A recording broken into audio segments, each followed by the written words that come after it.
బెండకాయ పులుసు egg curry ఎలా చేయాలో నేర్చుకుందామండి.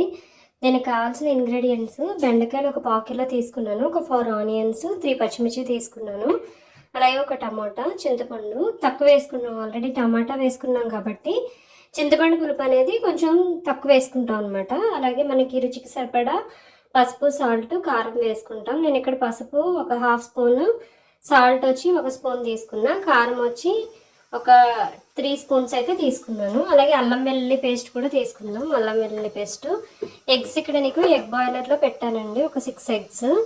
ఇది ఆన్ చేస్తాను, అంతలోగా మనం కటింగ్ చేస్తాం.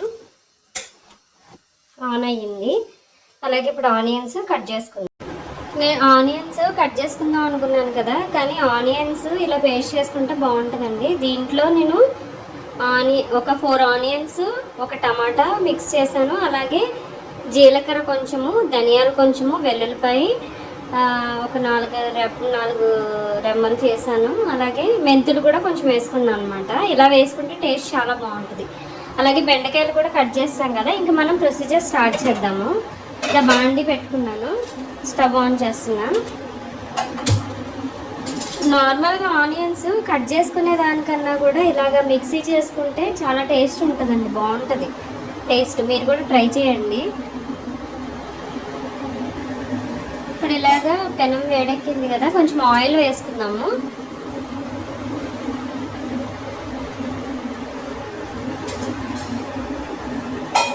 ఆయిల్ వేసాం కదా, ఇప్పుడు మనము మిక్సీ చేసి పెట్టుకున్నాం కదా, ఇది దీంట్లో వేసేద్దాం.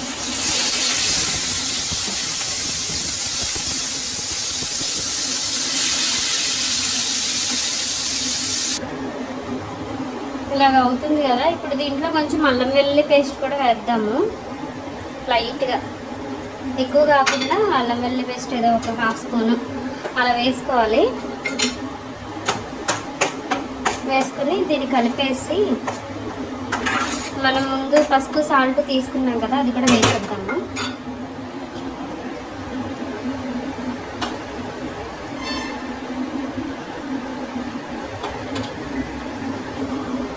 పసుపు, సాల్ట్ కూడా వేసేసాను. ఇప్పుడు దీన్ని మొత్తం కంప్లీట్గా జస్ట్ అలా మిక్స్ చేసి మనం మూత పెట్టేసుకుంటాం.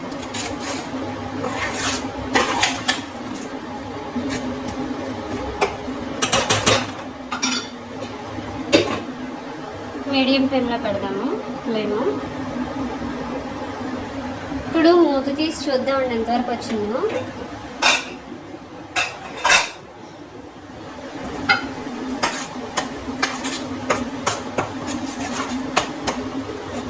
ఇలా కొంచెం ఫ్రై అయ్యింది కదా. ఇప్పుడు మనం కారం తీసుకున్నాం కదా, కారం వేసేద్దాము. కారం వేసేసి ఒకసారి కలుపుదాము.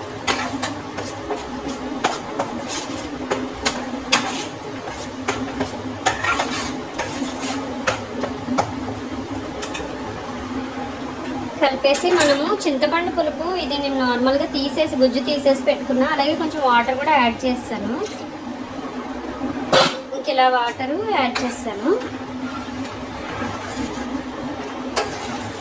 ఇలా మొత్తం మనం వాటర్ ఇదంతా యాడ్ చేసిన తర్వాత హైలో పెట్టేసుకుందాం ఫ్లేము. అలాగే ఈ బెండకాయ ముక్కలు కూడా యాడ్ చేసేసుకుందాం.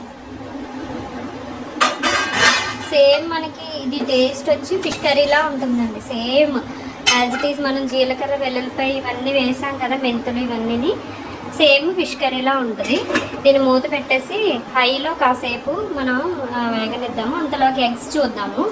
ఎగ్స్ ఇలా తీసుకున్నా కదా, ఇప్పుడు దీన్ని ఎగ్స్ని వీటిలో వేసేస్తాను. ఎగ్స్ వంచేద్దాం అంతలోగా.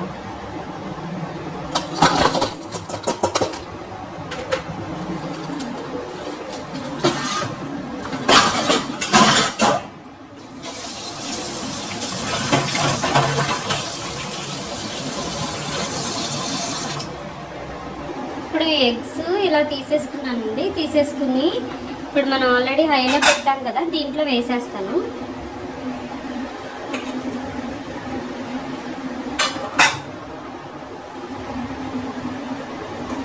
ఇప్పుడు దీన్ని ఉడకనిద్దాము. బాగా వాటర్ తగ్గేంత వరకు మనం దాన్ని ఉడకనిద్దాం. ఎంతవరకు వచ్చిందో మూత తీసి చూద్దామండి. ఇదిగోండి ఇలాగ ఆయిల్ పైకి తేలుతుంది కదా, మనకి కలుగుతుంది కదా బాగా. ఈ స్టేజ్లో మనం నింపేయచ్చు గ్రేవీ ఎక్కువ ఉంచుకోవాలనుకుంటే. సేమ్ ఫిష్ గ్రేవీ ఎలా ఉంటుందో అలా ఉంటుంది. బెండకాయలు వెజిటేబుల్స్ వేసాం అంతే, సేమ్ మసాలా ఇంగ్రీడియంట్స్ అవన్నీ వేసాం కదా, సో అలాగే ఉంటుంది అనమాట. సో ఇది టేస్ట్ అయితే చాలా బాగుంటుందండి. సాల్ట్ చూసుకుని తర్వాత మనం కర్రీ రైస్లోకి మనం వడ్డించుకోవచ్చు అనమాట. ఈ కర్రీ మీకు నచ్చితే మీరు లైక్ చేయండి, షేర్ చేయండి, సబ్స్క్రైబ్ చేయండి. Thank you so much.